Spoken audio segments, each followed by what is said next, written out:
கேரள மாநிலத்தில் Nipah virus பாதிப்பால் ஒருவர் உயிரிழந்ததை அடுத்து முன்னெச்சரிக்கை நடவடிக்கையாக தேனி அரசு மருத்துவமனையில் 20 படுக்கைகள் கொண்ட தனி வார்டு அமைக்கப்பட்டுள்ளது.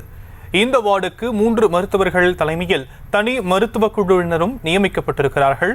கூடுதல் விவரங்களை செய்தியாளர் விக்னேஷ் வழங்க நாம் கேட்கலாம்.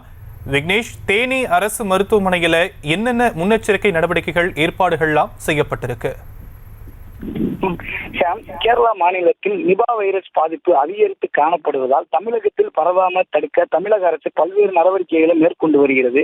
முன்னெச்சரிக்கை நடவடிக்கைகளாக தீவிரப்படுத்தப்பட்டுள்ளது. அதன்படி கேரளா மாநிலத்தை ஒட்டியுள்ள தேனி மாவட்டத்தில் நோய் தடுப்பு நடவடிக்கைகள் மேற்கொள்ளப்பட்டு வருகிறது. மேலும் கேரளா மாநிலம் ஒட்டியுள்ள எல்லைப் பகுதியில் வரும் வாகனங்களை மற்றும் பொதுமக்கள் தீவிர பரிசோதனைகளுக்கு பின் அனுமதிக்கப்பட்டு வருகின்றனர்.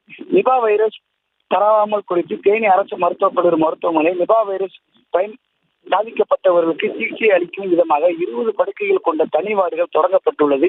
இந்த வார்டில் 3 டாக்டர்கள் தலைமை குழுவினர்கள் நியமிக்கப்பட்டுள்ளனர். சிகிச்சைக்கு தேவையான மருந்துகள், மருத்துவ உபகரணங்கள் போதிய அளவில் இருப்பில் உள்ளதாகவும் பொதுமக்கள் யாரும் அச்சப்பட வேண்டாம் எனவும் மருத்துவர்கள் தெரிவித்து வருகின்றனர். விவரங்களுக்கு நன்றி விக்னேஷ். செய்திகளை உடனுக்குடனும் துல்லியமாகவும் தெரிந்து கொள்ள சப்ஸ்கிரைப் பண்ணுங்க.